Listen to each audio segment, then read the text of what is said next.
In 10 minutes, my husband will launch his live stream for dozens of investors, convinced he is the flawless king of barbecue. Simultaneously, his mistress will stride through the front door, dressed for sin, unaware I have reprogrammed every single camera in our smart home. He assumes the text saying "doors open" came from him. He is wrong. Tonight, every opening door is a verdict. And for the first time, he is the one getting grilled. My name is Brooke Callahan. I am 36 years old, a lead security architect for Sentinel Grid Systems, and currently, I am standing in the temperature-controlled silence of my kitchen, watching my marriage disintegrate through a pane of reinforced glass. Outside, the Austin heat was oppressive, shimmering off the flagstones of the patio, but in here, the air was crisp and smelled faintly of lemon and expensive sanitizer. My husband, Ethan, stood by the massive smoker, the centerpiece of our sprawling backyard. He looked every inch the culinary king. At 40, he still had the jawline that looked good on magazine covers and the charisma that made people open their checkbooks. He was laughing, a pair of tongs in one hand, gesturing to a crowd of about 30 people. There were angel investors, a handful of local food bloggers, and the representatives from the charcoal brand he was courting for a sponsorship. They saw a perfect host in a perfect house. They saw the infinity pool, the outdoor kitchen, and the sleek modern architecture that screamed new money.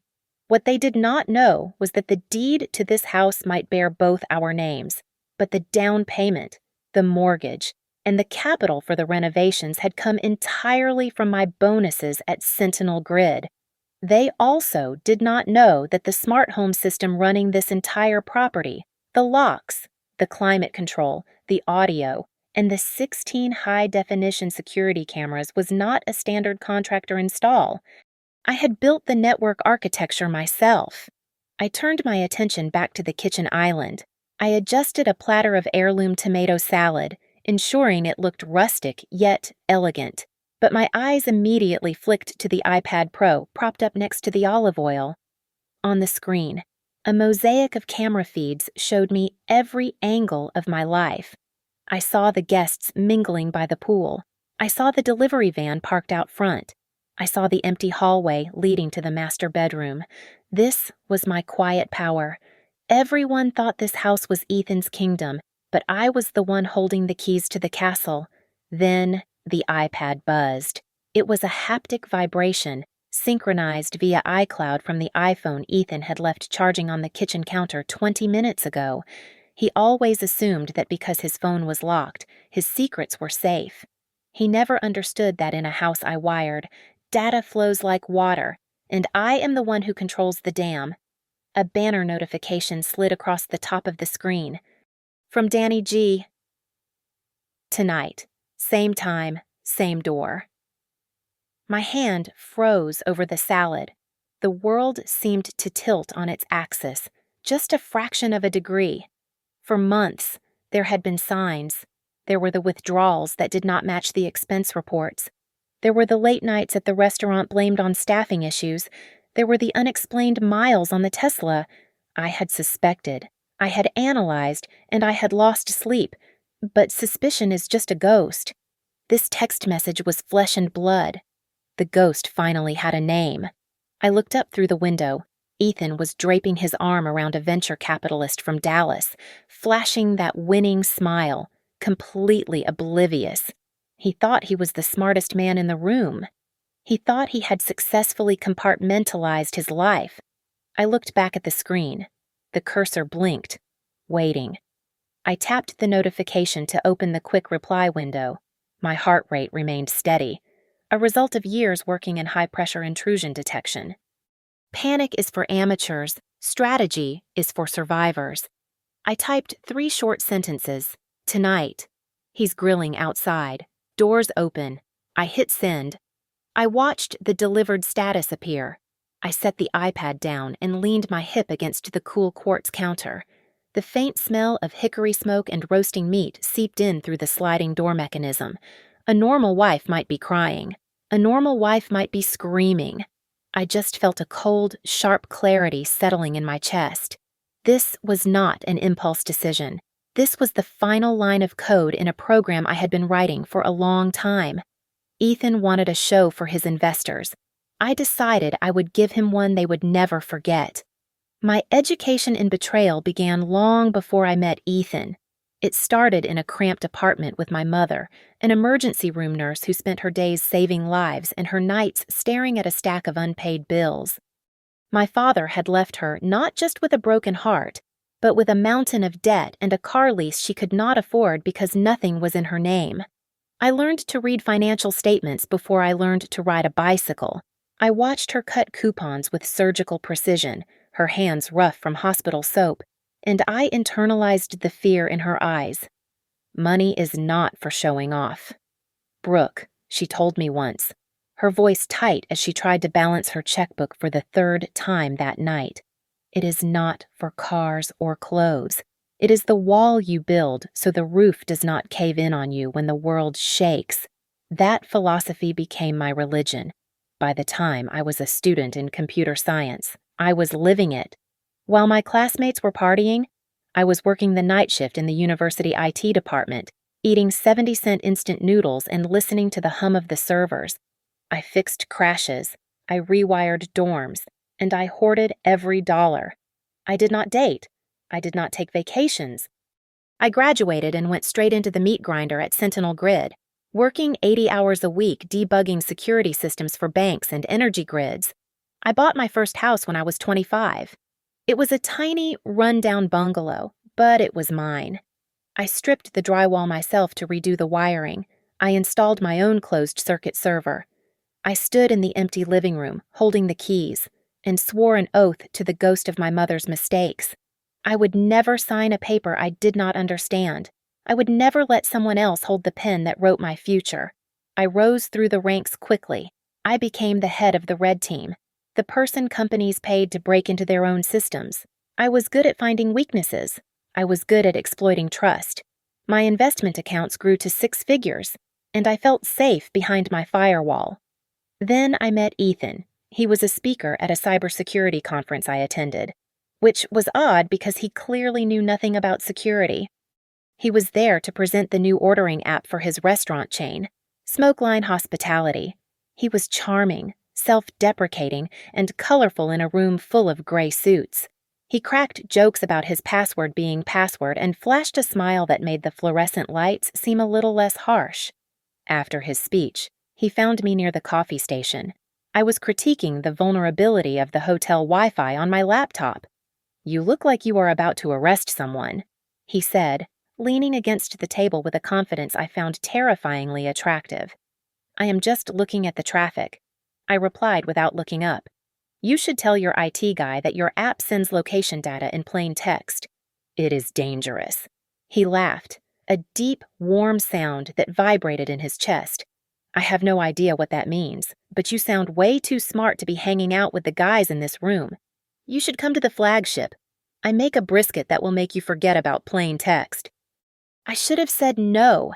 My mother had warned me about men who led with their charisma. She told me to watch out for men who liked to talk about their assets rather than their fears. But when I went to Smokeline that weekend, I was intoxicated. I saw the open kitchen, the massive smoker that looked like a steam engine, and the way the staff moved around him. They called him Chef Boss with genuine respect. The air smelled of oak wood and cumin. He was commanding, skilled, and so incredibly alive. He sat with me while I ate, asking questions about my work that actually sounded interested. He did not talk about himself. He listened to me. He made me feel seen, not just as a machine that fixed problems, but as a woman. "You are incredible," he told me that night, pouring me a glass of wine that cost more than my weekly grocery budget in college. "I can cook, sure, but you understand how the world actually works." I looked at him and I saw the missing piece of my life. I saw the warmth to balance my cold logic. I ignored the faint alarm bell ringing in the back of my mind, the one my mother had installed. For the first time in my life, I stopped thinking in terms of singular pronouns. I allowed myself to think of we. The first few months of our relationship felt like a well-executed script I was too infatuated to critique. Ethan knew exactly how to play the role of the devoted partner to a woman who was used to being the smartest, loneliest person in the room. He would greet me at the door after my graveyard shifts with a plate of Wagyu beef tacos he had been slow cooking for 12 hours. He would watch me eat with a look of adoration that felt heavy, almost possessive. "You are terrifyingly brilliant." "You know that," he said one night, wiping a smudge of salsa from my chin. "Most men would be scared to death of a woman who can dismantle a firewall before breakfast. But me, I think it is sexy." I laughed, mistaking the backhanded compliment for genuine awe. I did not realize then that he was not praising my intelligence. He was assessing its market value. Soon, the phone came out. Our private moments began to have an audience. He started dubbing TikToks and Instagram reels, positioning himself as the rugged chef taming the icy corporate world. He would point the camera at me while I was coding on the couch, my hair in a messy bun. "Look at her," he would say to his 50,000 followers, "my genius wife-to-be. She is hacking the mainframe while I smoke the ribs. Power couple goals." Right. I felt a little like a prop. But I told myself it was just his way of showing pride. We got married after exactly 1 year. I insisted on a prenup. It was non-negotiable, drafted by the toughest shark in my firm's legal department. When I slid the document across the table, Ethan's smile faltered for a microsecond. His eyes went flat, a momentary glitch in the display, before the charm rebooted.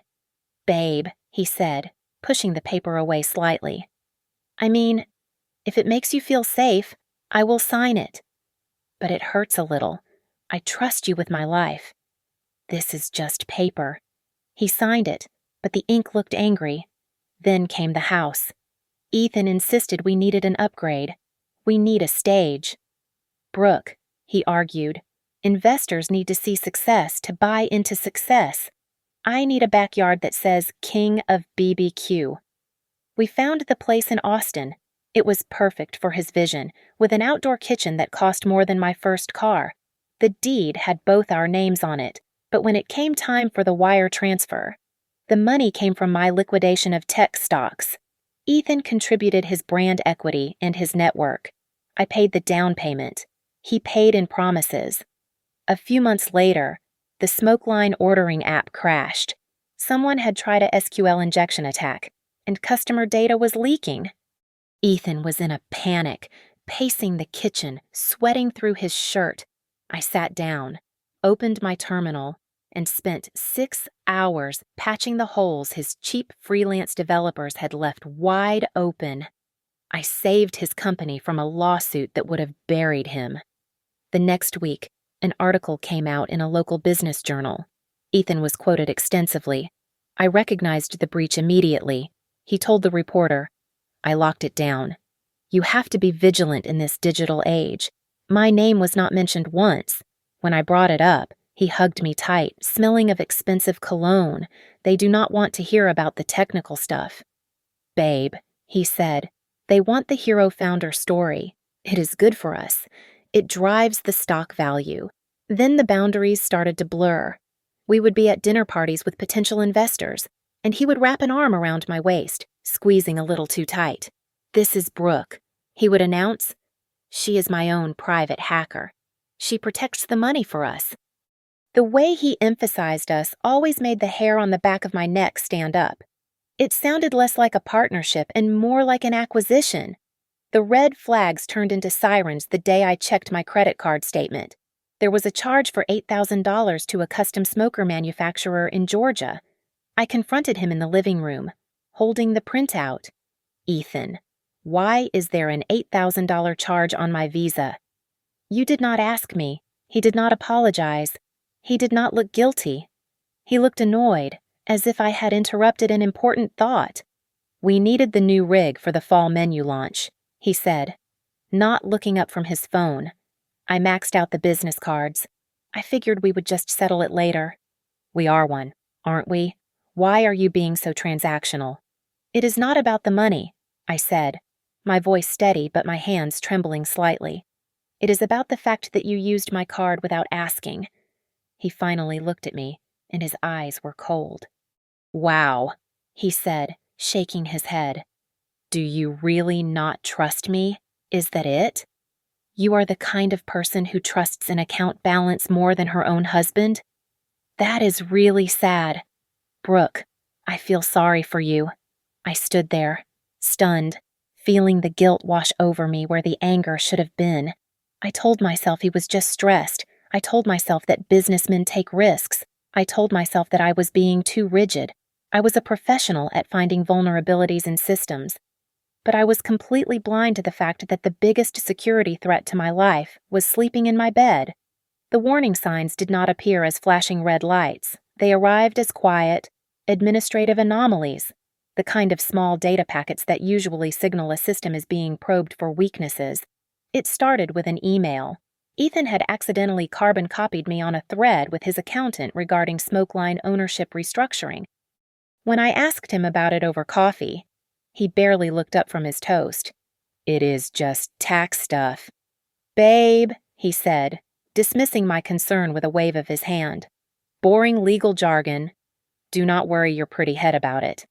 2 days later, a physical letter arrived from a bank I did not bank with. It was a confirmation for a business loan application of $200,000, guaranteed by my unvested stock options at Sentinel Grid. I stared at the paper, my blood running cold. At the bottom was my digital signature. It was not a forgery. It was the cryptographic hash key I used for internal company approvals. I went straight to my workstation and pulled the security logs. I traced the timestamp of the signature. It was executed last Tuesday at 9:15 in the evening. I remembered that night. I had been in the shower. Ethan had asked to borrow my laptop because his iPad was dead, and he needed to send a critical email to a supplier. He had used my token. He had not just borrowed my computer. He had impersonated me to leverage my future against his debt. When I confronted him, I expected an apology. Instead, I got an attack. "You are acting crazy, Brooke," he snapped, throwing his hands up. "It is probably a system error. Or maybe the banker messed up the paperwork. Why is your first instinct always to attack me? Do you have any idea how much pressure I am under?" He spun the narrative so fast I almost got whiplash. To make it right, he booked us a weekend at a luxury resort in Hill Country, though I later learned the stay was comped in exchange for 3 Instagram posts. We were lying by the pool, the sun beating down on us, when his Apple Watch lit up on his wrist. "Danny G, miss you." The gym feels empty without his hand slapped over the watch face instantly. He swiped left, deleting the thread with a practiced motion. "Who is Danny?" I asked, my voice flat. "Social media manager," he said, not meeting my eyes.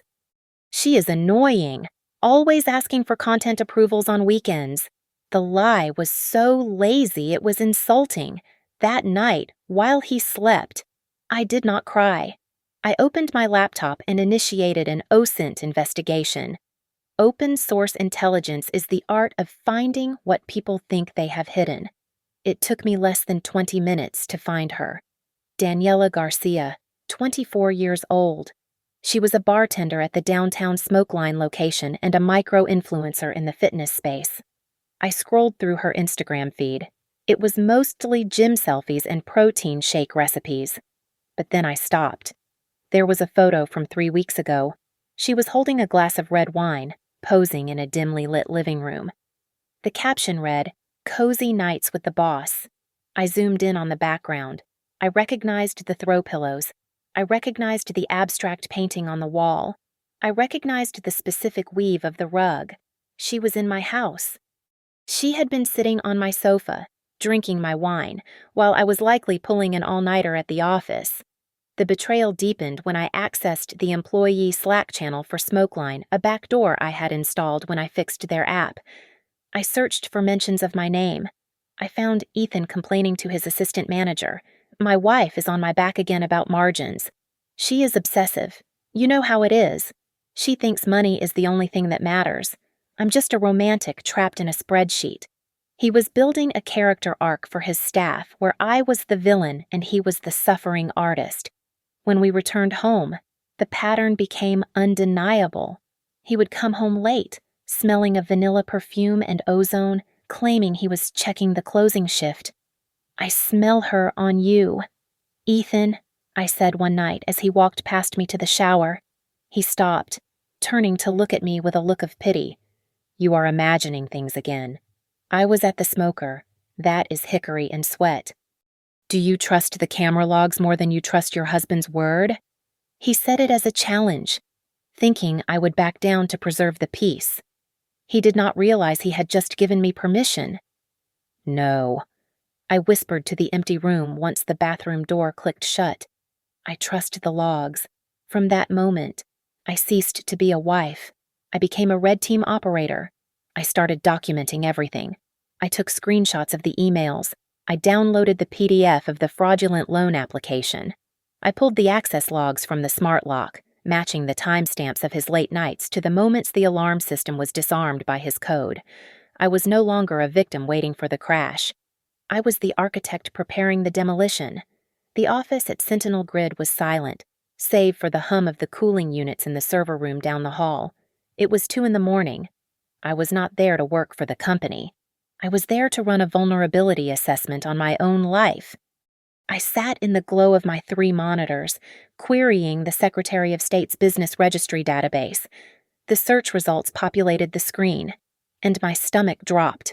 There was a new entity registered 3 months ago, Smokeline Ventures. I had never heard of it. The registered agent was Ethan Callahan. The principal address was our home. I clicked deeper into the filings, pulling up the articles of incorporation and the attached financing documents. My vision blurred for a second. There, listed under co-founder and personal guarantor, was my name. I scrolled to the signature page. It was my digital signature, the cryptographic hash that I used for high-level authorizations at work. I felt a cold sweat break out on the back of my neck. He had not just borrowed my laptop that night to send an email. He had accessed my hardware token. He had used my own identity to co-sign a business loan of $300,000. I needed a second set of eyes. I forwarded the documents to Sarah, a friend in our legal department who was working late on a compliance audit. I walked to her cubicle, my legs feeling like lead. She read through the PDF, her frown deepening with every page. "Brooke," she said, taking off her glasses, "this is a trap. The way this is structured, look here.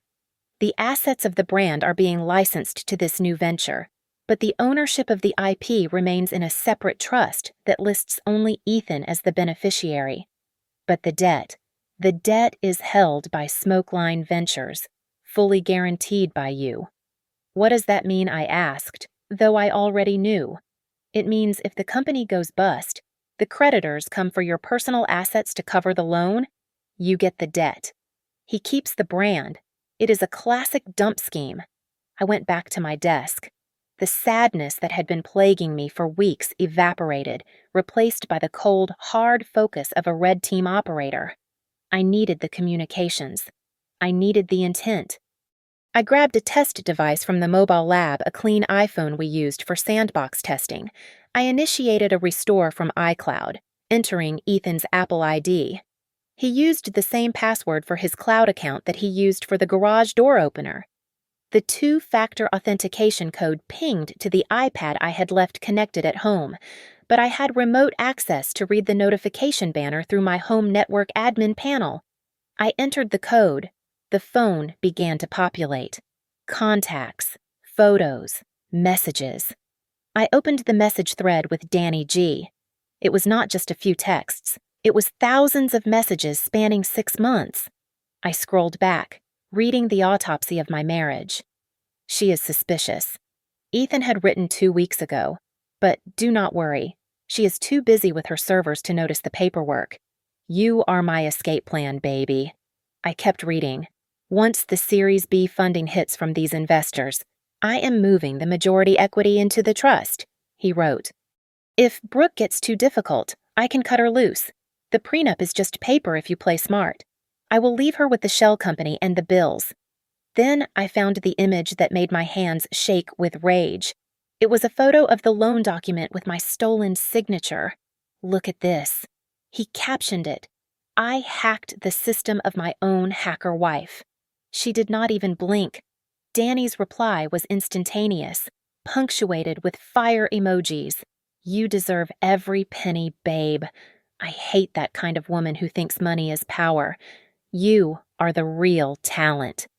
I sat back in my ergonomic chair, staring at the glowing screen. In my line of work, we call this an APT, an advanced persistent threat. This was not a crime of passion. It was a calculated multi-stage attack. He had performed reconnaissance on my finances, weaponized my trust, delivered the payload via the fraudulent loan, and was now in the exploitation phase. He was not just cheating on me, he was socially engineering me. I did not scream. I did not throw the phone. I went into protocol mode. I printed every single screenshot, every email, and every legal filing.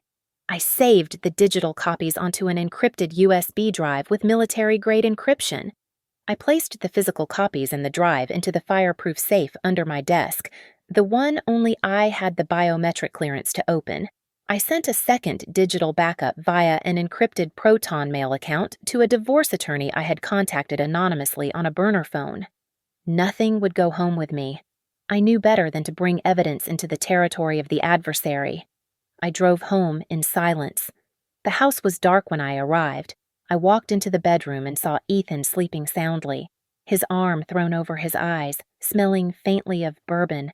Outside, through the window, I could hear the low hum of the massive smoker running a test cycle for the big event tomorrow. He looked peaceful. He looked like a man who thought he had won. I lay down on my side of the bed, staring at the ceiling.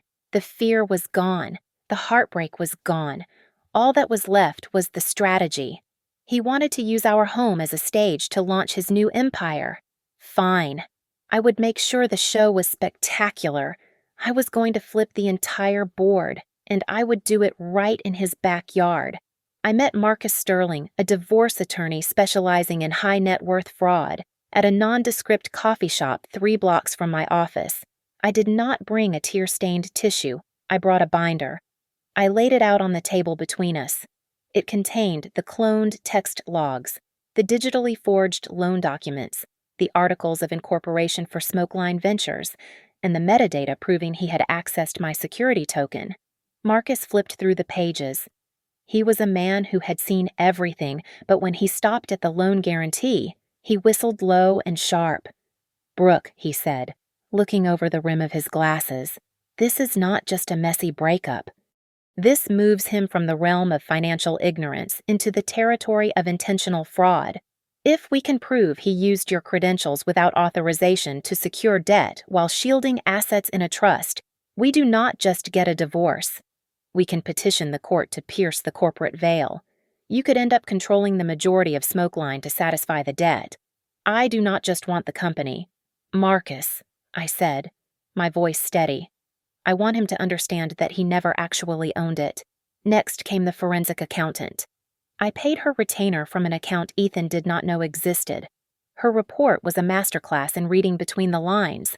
She highlighted thousands of dollars in outflows from the business accounts.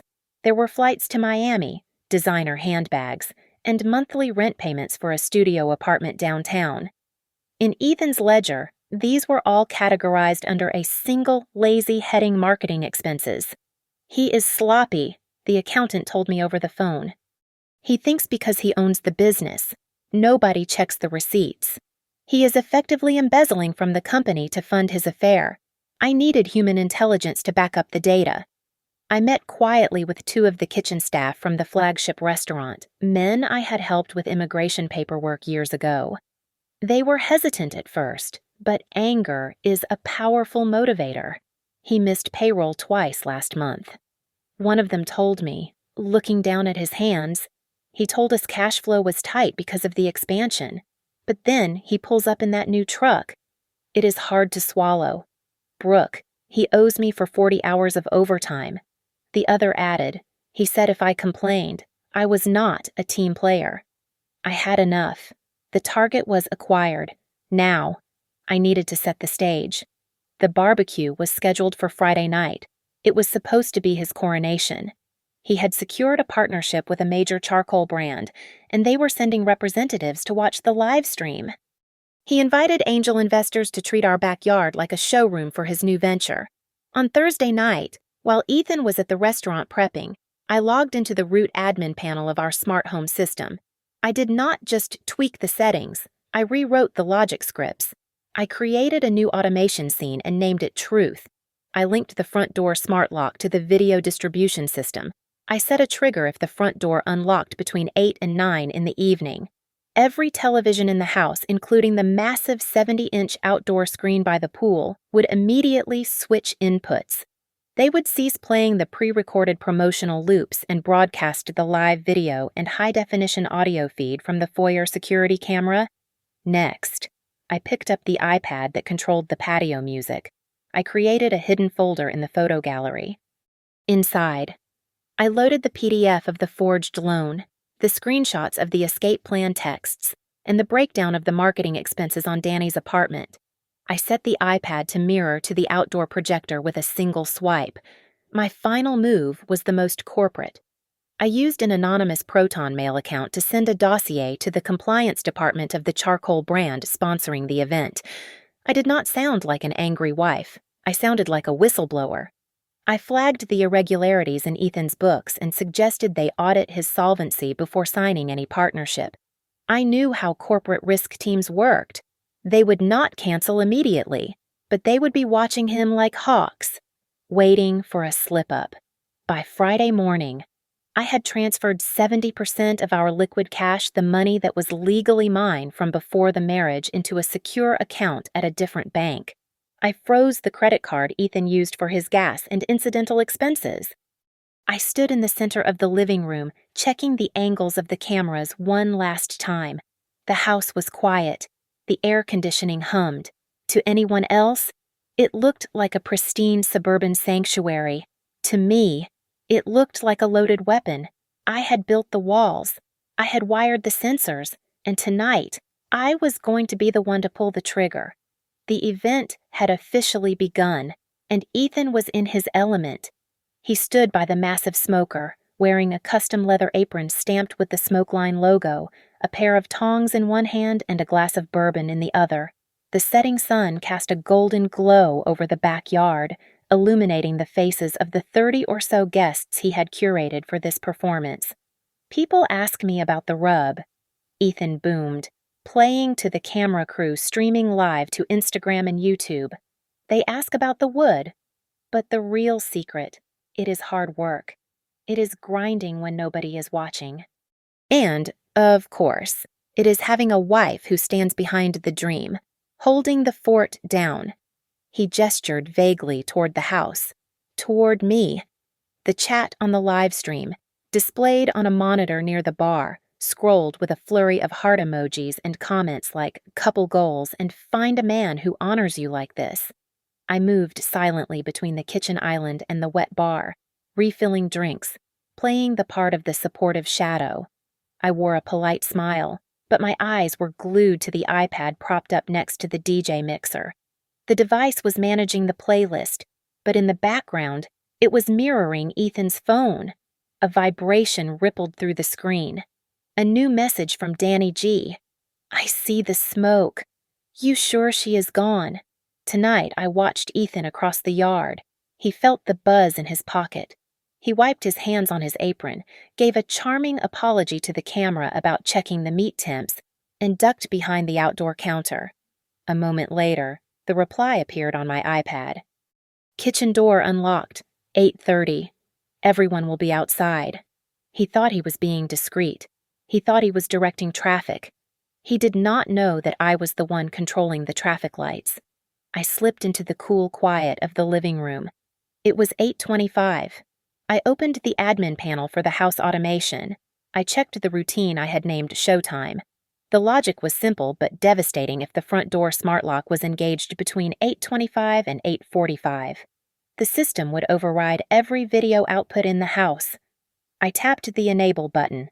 The status light turned green. I muted the interior speakers. I wanted the microphone on the foyer camera to pick up every breath, every whisper, without feedback from the music outside. At exactly 8:30, the doorbell did not ring. The lock simply clicked. I had overridden Ethan's instructions. I had unlocked the front door remotely 5 minutes ago. Knowing Danny would try the main entrance if it was open, she was too arrogant to sneak around the side if she didn't have to. Outside, the party was at a fever pitch. Ethan had just tossed a brisket onto the cutting board with a theatrical flair, and the crowd was cheering. Then, the world shifted. The 70-inch outdoor screen, which had been playing a loop of sizzling steaks and slow-motion fire, blinked once. The image cut to black, and then snapped into a crystal-clear, wide-angle view of our front foyer. The audio cut from the upbeat country playlist to the hollow, amplified silence of the hallway.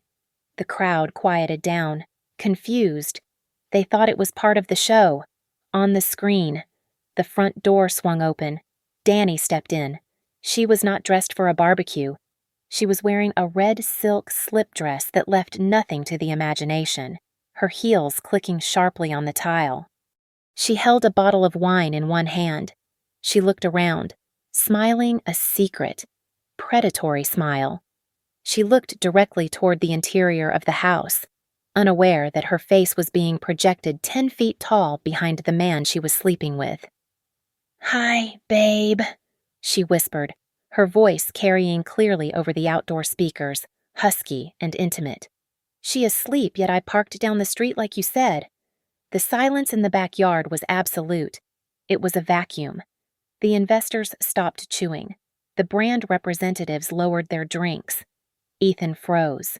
He was mid-laugh, but the sound died in his throat. He turned slowly, dreading what he would see. When his eyes locked onto the giant screen, the blood drained from his face so fast he looked like a corpse. He saw his own hallway. He saw his mistress standing there, waiting for him. Danny, realizing the silence was too heavy, frowned. She checked her phone.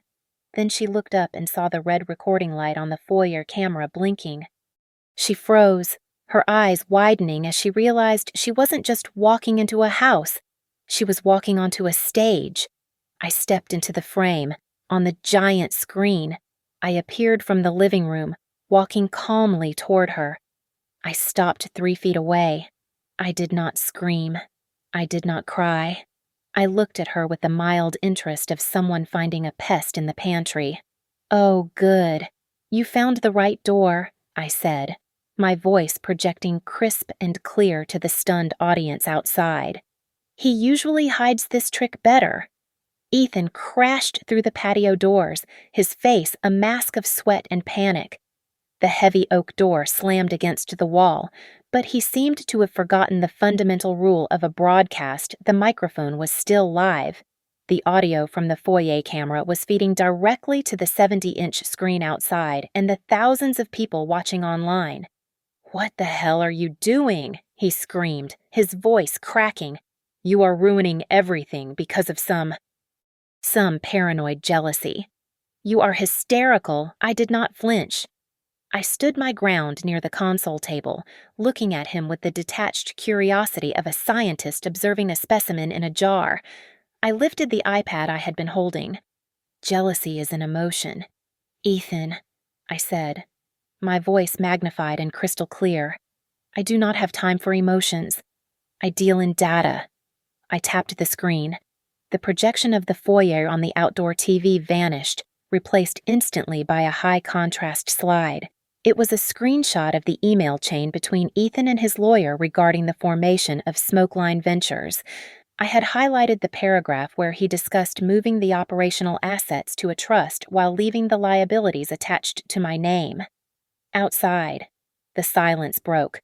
I could hear the murmur of confusion turning into angry recognition. The investors, men in expensive blazers who thought they were buying into a legacy, crowded closer to the screen. "Wait, I heard one of the venture capitalists shout from the patio. That says the IP transfer happens after the Series B funding. He is moving the capital out before the ink is dry." "Danny, who had been standing frozen near the door, took a stumbling step back. Her confidence crumbled. She looked from the screen to Ethan, her eyes wide. "You said she was a psycho," she stammered, her voice trembling as the camera picked up every syllable. "You said she was threatening you. You said you needed to protect the business from her. She was doing a wonderful job of incriminating him." I turned to her. I did not raise my voice. I spoke to her like a teacher explaining a simple math problem to a slow student. "Did he tell you that the new trust is in his name? Only I asked? Or that the $300,000 loan to float this escape plan is guaranteed by my stock options? He did not tell you that, did he? Probably because he cut that part out to keep the mood light." Ethan lunged at me. He grabbed my upper arm, his fingers digging into my flesh, and tried to drag me behind the partition wall, out of the camera's view. He leaned in close, his breath hot and smelling of stale bourbon, his voice a low, vicious hiss. "Turn it off." He snarled. "Turn it off right now, or I will." He forgot about the audio. Every person in the backyard, and every person watching on Instagram heard the threat. "You will what I asked?" Looking him dead in the eye. "You will forge another signature. You will take out another loan in my name. You will use company funds to pay for another girlfriend." "It is not company funds," he yelled. Losing control. I swiped the iPad again. The screen changed to a spreadsheet. It was the forensic accounting report. It listed line item after line item Southwest Airlines, Miami, luxury rentals Austin, Sephora, all categorized as marketing. "The rent on Danny's apartment is $2,400 a month." I read aloud. "It is listed here as Brand Ambassador Housing. Is that what we are calling it now?" A representative from the charcoal brand, a woman in a sharp suit who had been smiling 10 minutes ago, rushed toward the sliding doors. She was waving her hands at the camera crew. "Cut the feed," she shouted. "Shut it down. Now." But it was too late. The viewer count on the corner of the screen showed 12,000 people were watching the implosion in real time. Screenshots were already circulating on Twitter. Ethan released my arm, looking around wildly as if searching for an exit. That was when Carlos, the head pitmaster who had been with Smokeline since the beginning, stepped into the frame of the sliding glass door. He looked at Ethan with pure disgust. "You told us you could not make payroll," Carlos said, his voice deep and carrying over the crowd. "You told me to wait another week for my overtime pay, or I could get out. You said things were tight." He pointed a callous finger at the screen showing the apartment rental costs. "Is that where my overtime went? Boss?" The structure collapsed. It was immediate and absolute. The brand team started ripping down their banners, desperate to disassociate their logo from the disaster. The investors turned their backs, walking toward the side gate without a word, pulling out their phones to call their lawyers. Danny let out a sob, covered her face with her hands, and ran out the front door, her heels clacking on the pavement as she fled the scene of her humiliation. Ethan stood alone in the center of the foyer. The color had drained from his face. He looked at me, his mouth opening and closing, but he had no script for this. I stood there, breathing in the cool air conditioning. My heart was beating hard, but my hands were steady. This was just the demolition. The cleanup would take months, but the building was down. I looked at the camera one last time, knowing the feed was about to be cut, and simply walked away, leaving him standing in the wreckage of his own making. Ethan reacted exactly as a narcissist backed into a corner would. He did not apologize. He sued. 3 days after the barbecue, I was served with a lawsuit for invasion of privacy, tortious interference with business relations, and intentional infliction of emotional distress.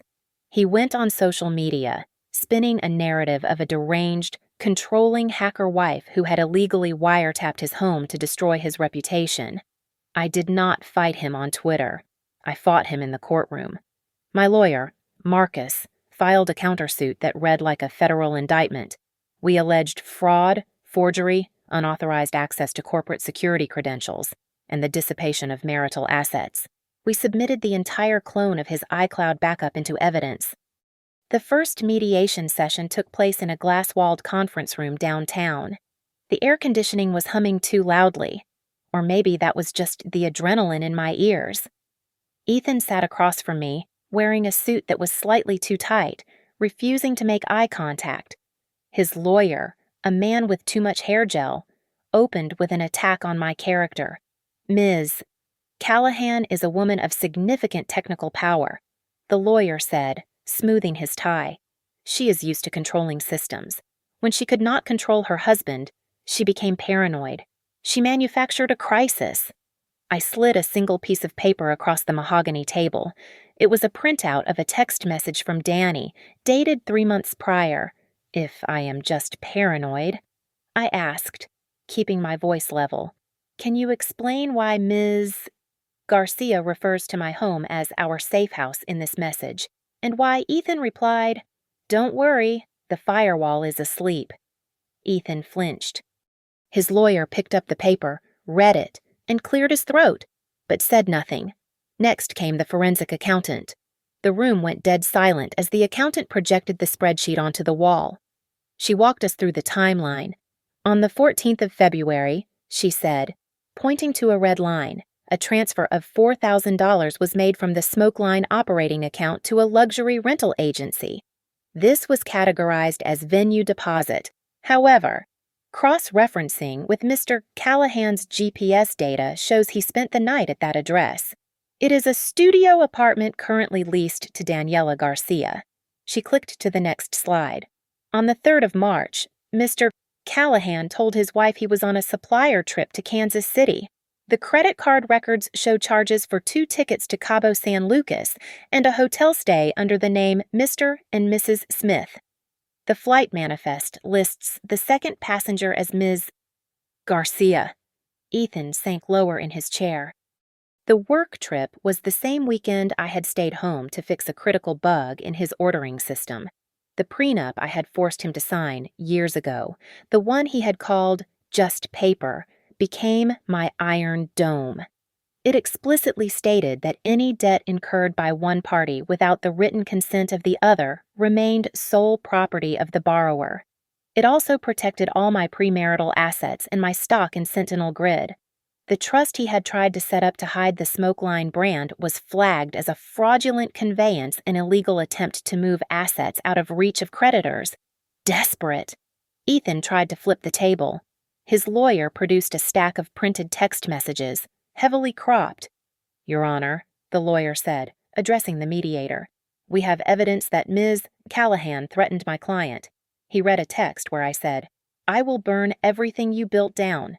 I sighed and pulled out the unredacted version. "Read the sentence before that," I said. Marcus read it aloud.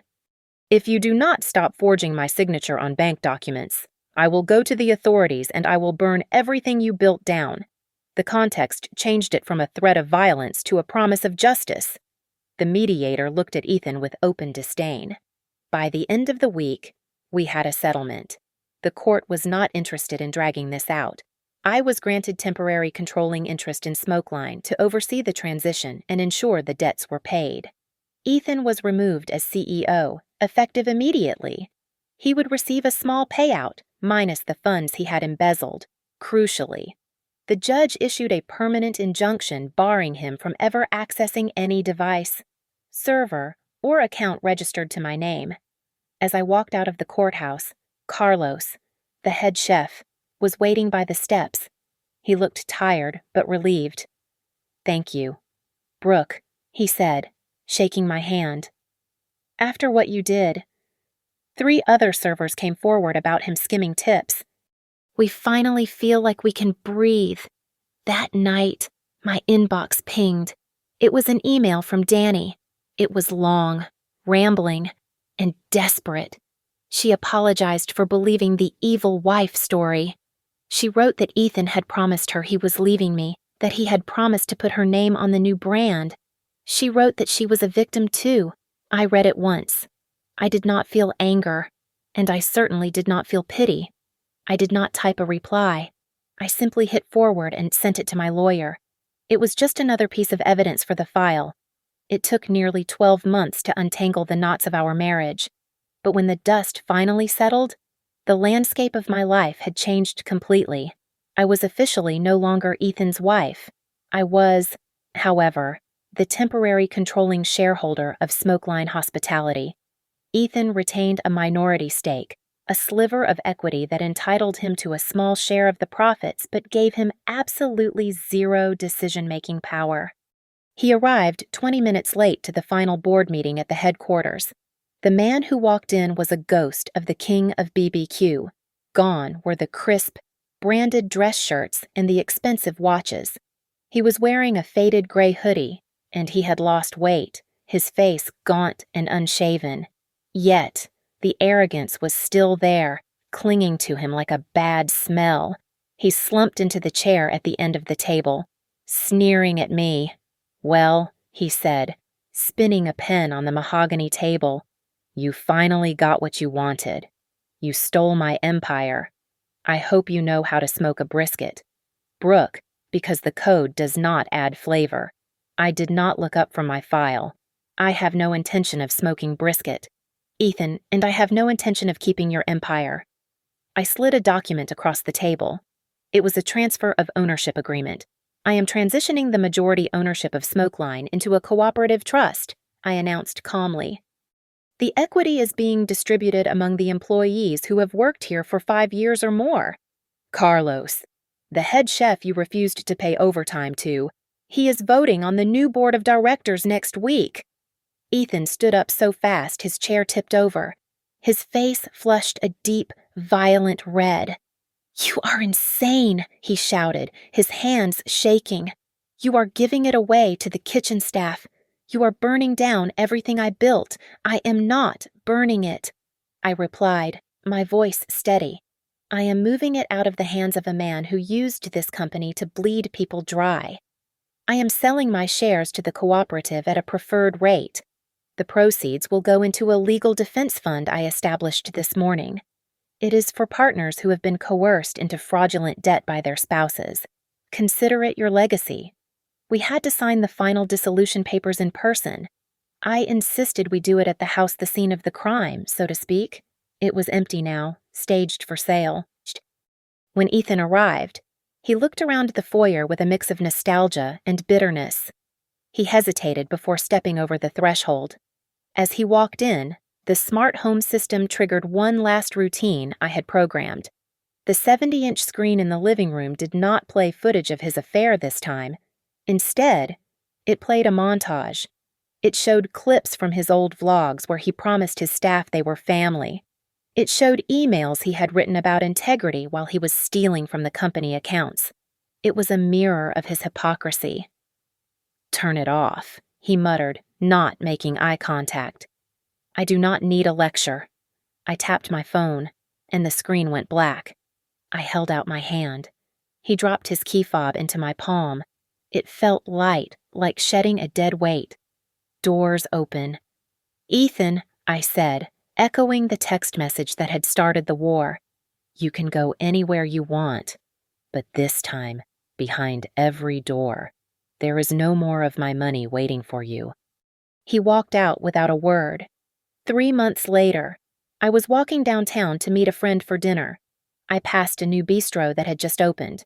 Through the window, past the dining area. I could see into the open kitchen. Ethan was there. He was working the line, wearing a plain white apron, sweating over a grill. There were no cameras. There were no investors. He was just a cook, working for someone else's paycheck. I did not stop. I did not smile. I just kept walking. I returned to my new apartment that evening. It was half the size of the house, but the deed had only one name on it, mine. I had just finished hosting my first online workshop on financial defense for women. I stepped out onto the balcony, holding a glass of wine. The wind shifted, bringing the faint scent of wood smoke from a barbecue joint down the street. I took a deep breath. Fire is a dangerous thing. It can consume you, or it can forge you. I had walked through the fire, and I had come out made of steel. I took a sip of wine, finally at peace, knowing that from now on, I was the only one who decided who could walk through my door. Thank you so much for listening to my story. I would love to know where you are tuning in from, so please leave a comment below with your city or country. If you enjoyed watching Ethan get what he deserved, please make sure to subscribe to the Lily Revenge Stories channel, like this video, and hit the hype button so more people can hear this story.